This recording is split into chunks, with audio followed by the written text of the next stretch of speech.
Standing in digital paradise, loving what we do and doing it for you.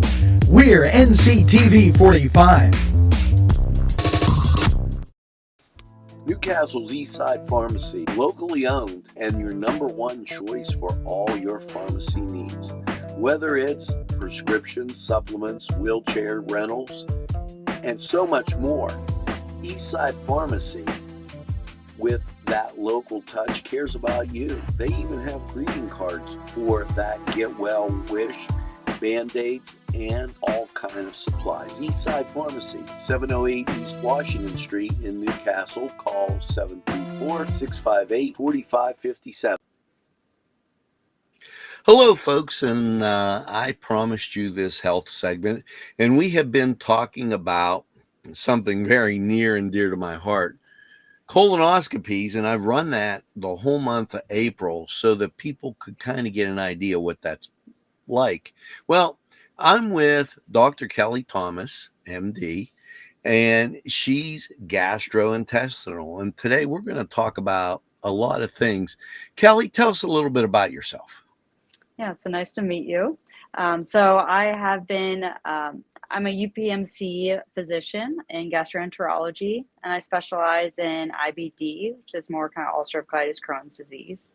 And I've been working at UPMC for about a year now. Before that, I lived in Chicago and had about 3 years of GI work there. Oh, that's something. Me and Kelly just met from when I was sick. And Kelly, we're going to talk about Kelly's roots a little bit later, but first we're going to talk about IBD.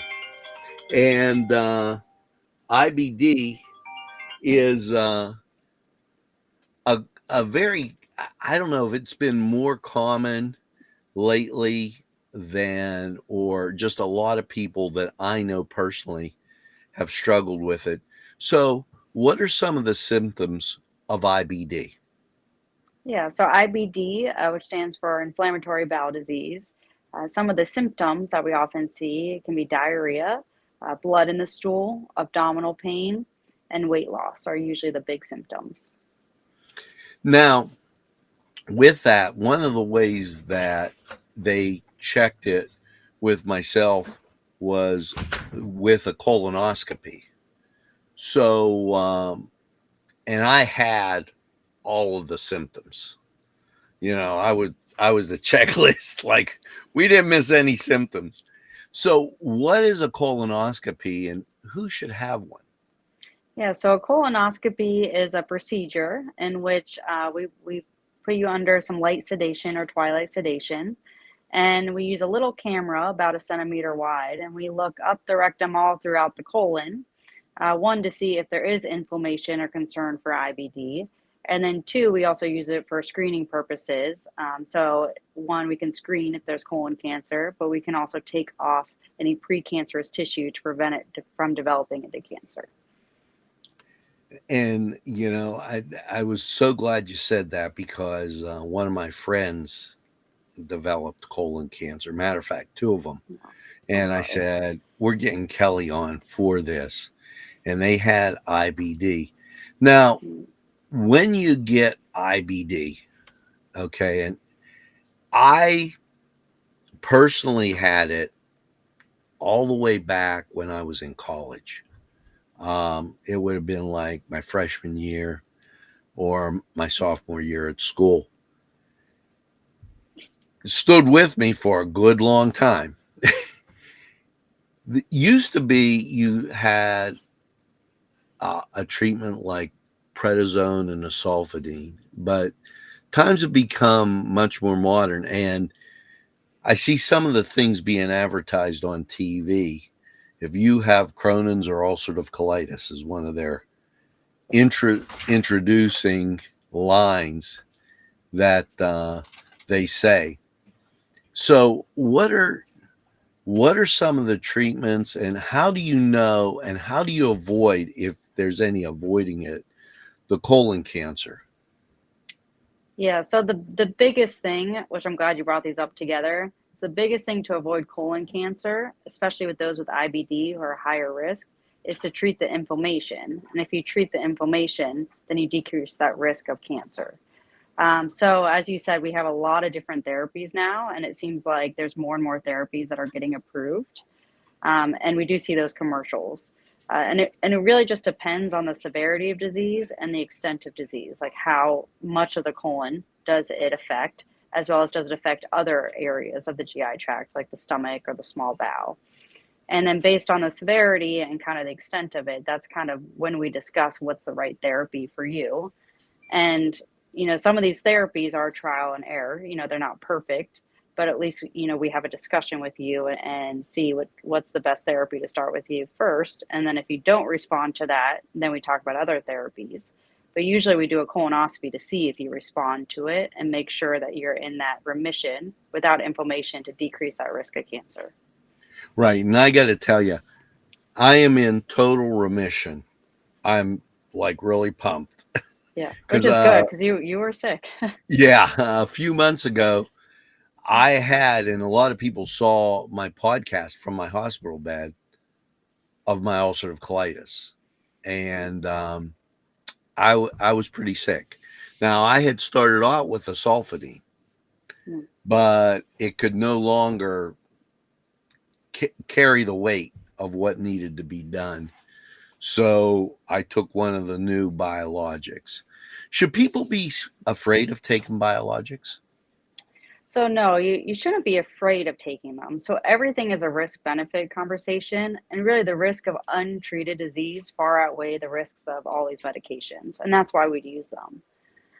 So some medications do have more risks. The sulfasalazine, certain medications like that for very mild disease, but sometimes it's not strong enough. So then we go on to different biologics, like you said, but we wouldn't use it if we don't think the benefit outweighs any of those risks.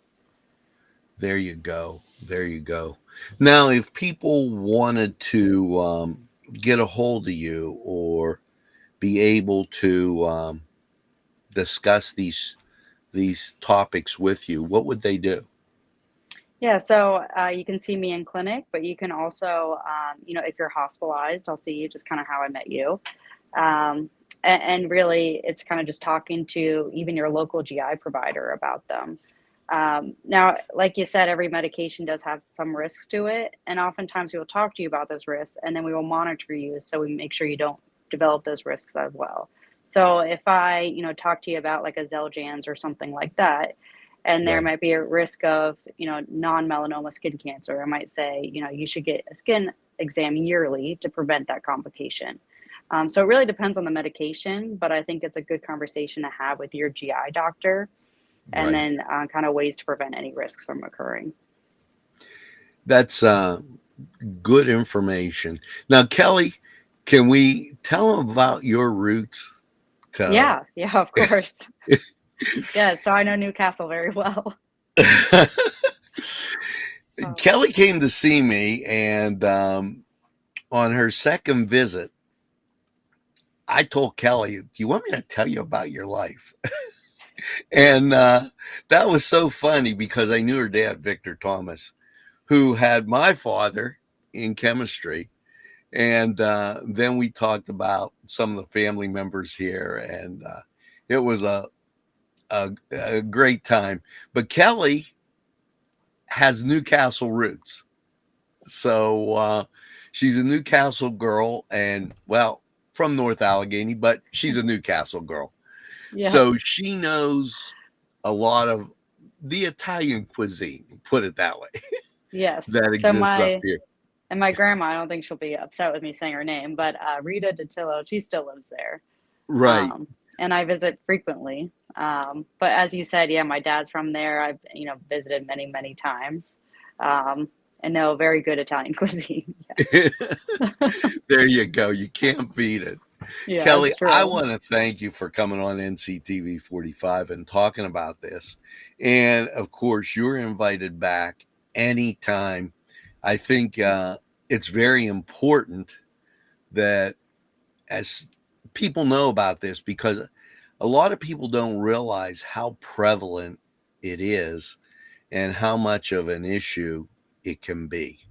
Yeah. So with that, thank you. Any parting words? No, I think you're completely correct. I mean, people oftentimes are kind of worried or scared to say their symptoms, but this is a common issue. And really, just my parting advice is, don't be scared to say what your symptoms are to your doctor. Get them out in the open so that we can make sure basically you live the best life that you can, and a good quality life. So yeah, thank you for having me on the show. I appreciate it, and And hopefully I'll be back. thank you. Yes, thanks so much, Kelly, and Yeah. really appreciate it. NCTV 45, keeping you informed all the time. NCTV 45 and your health. Entrusting your loved one to a funeral director is a very personal and emotional decision. The funeral director you choose must understand the importance of the decision you have made. When you call the William and Roger DeCarbo Funeral Home, I recognize what a privilege it is to be chosen at your time of need.